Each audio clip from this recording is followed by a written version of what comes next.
Yes, hello tradies. Welcome to the Air Raid Siren. It's safe space for Mitch and I to vent about an issue that's not trade related. The floor is yours because I've got a little one to finish on that's not very serious, but I think yours might be.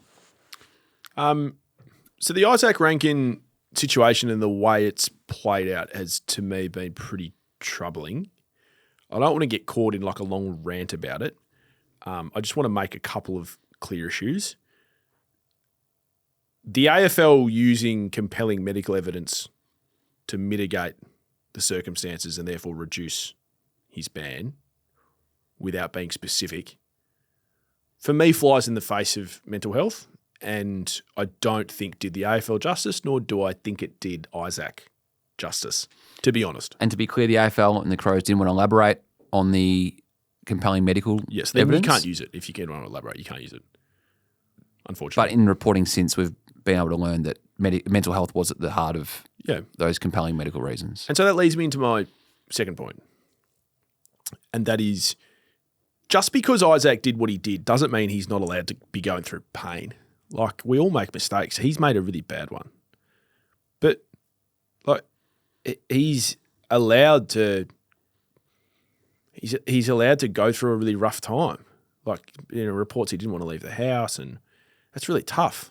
And he's gone away to Italy, which is your story, to get away from it all. All of that's fair and reasonable, and it's true. But I want to be really clear about something. Izak's not the victim. Mm-hmm. The Adelaide Football Club isn't the victim.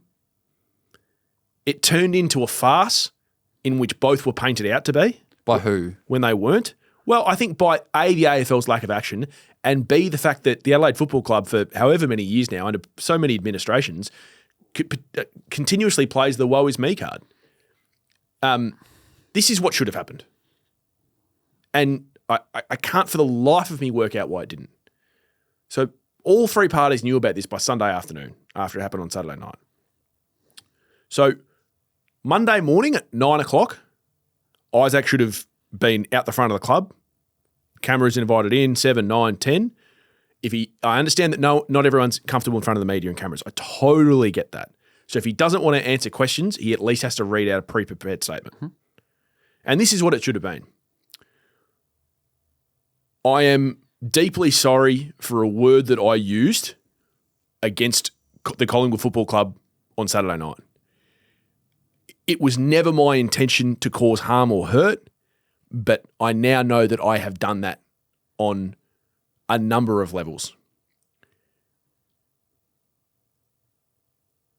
I apologise to the Collingwood Football Club, to the player and players that heard it. I apologise to my club, and I apologise to the AFL and all of our fans. I will accept any and all punishment that comes my way, and please know I will use that time to firstly regret what I did, and secondly be the best person and footballer that I can be. At this time, I'd really like it if you just respected my privacy while I go through the next period of my life. That's the first thing that should have happened. Here's the second thing that should have happened. At 10 o'clock outside AFL House, Andrew Dillon needed to hold a press conference and say, look, in light of what's happened on Saturday night, in light of all the information that's come forward, and in light of the last 18 months, we, the AFL, have decided to suspend Izak Rankine from the Adelaide Crows for the next 5 matches. It essentially rules him out for the rest of the year. I've spoken to Adelaide about this. I've given them a 48-hour window if they want to come back with submissions or fight it at a high level. But we take this stuff really seriously. I've spoken to Izak this morning. As you've seen from what's happened in Adelaide, he's deeply regretful of what happens, but it doesn't mitigate what has actually happened. Thank you. I'm happy to take questions.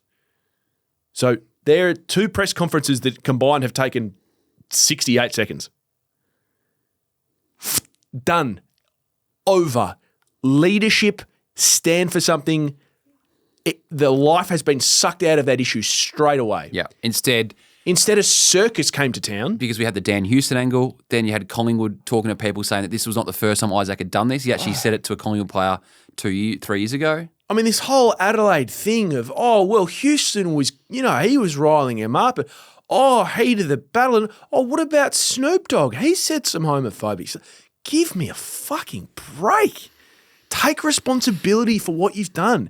And then I'm fine with Izak getting out of the spotlight. Like, I feel for him on a human level. Only if he addressed his team. But here's what happened, He needed Mitch. to address the team and the wider club. He didn't, but not only, he didn't address his team, he didn't address the AFLW, a number of which have several openly gay players. He didn't address the media.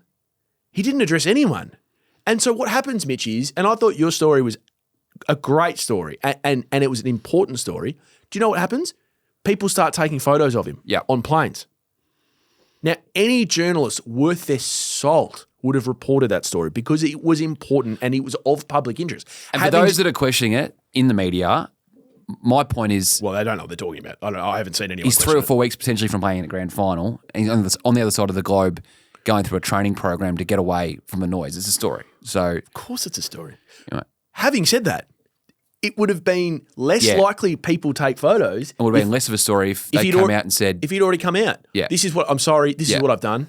If you could respect my privacy for the next few weeks while I can think about what I've done, I'd really appreciate it. Dumb from Adelaide, dumb from the AFL. Really disappointing. How many times have I sat here on this pod and say, you either stand for something or you don't. You can't care about homophobia up until a point that, it's one of the best players of the competition and it's finals. Oh, sorry. Not how it works, guys. Not how it works. Do you think with the whole Jeremy Finlayson getting 3 weeks and then it went to willpower 5 in the AFL? They lost control of it. Because they thought at the time, once we make a stance on Finlayson, that's it. We won't be ever talking about this again. I think you've nailed it. And they overestimated the intelligence of their players. They overestimated the intelligence. Yeah. Also, just to come back to, I think it was Alex's question about the whole issue of sledging. I'm not going to speak on behalf of you because I don't know what you went through when you played footy. But like, I played footy since I was 7 years old up until when I was 25. I can't remember ever hearing that word. Sledging when I was playing or watching footy, and now coaching footy. The sledging that I hear is mainly, geez, you're a coward, or geez, you ducked out of that contest, or mate, you've had 6 on you today. Like, you've had 6 kicked on you. Like, should you just drive home at 3/4 time? Like, stuff that's 10% funny and 90% directed at their football ability, which is what we're there playing. As soon as blokes start picking on physical stuff and for Alex's point about anything to do with someone's family, it's just disgusting. You should get weeks for being a jerk. Like, I think the whole sledging in sport thing has gone way too far, to be honest. Sledging used to be fun, and it used to actually put people off their games. Now we're trying to hurt people. It's weird. Yeah. Just to lighten the mood a bit. Yes, please do that. I've seen you in the flesh in the last 2 press conferences. We've spoken about it on this program a few times. You don't frequent press conferences as much as you used to. Is there a question coming here? No, just an observation from my end. So Andrew Dillon announcing Snoop Dogg, and then Andrew Dillon. There's a theme here. You only go to Andrew Dillon press conferences. Talking about Izak Rankine. You have a very strong press conference presence where you ask back-to-back questions. There's no air in the conversation. You take and own the floor, and it puts the I wouldn't say on the back foot, but it gives you a commanding vibe in the press conference. Would you acknowledge that? Is that a tactic you take into these? There's my question. Is that a tactic you take into these press conferences? We're out of time with the air raid siren. We'll see you next week.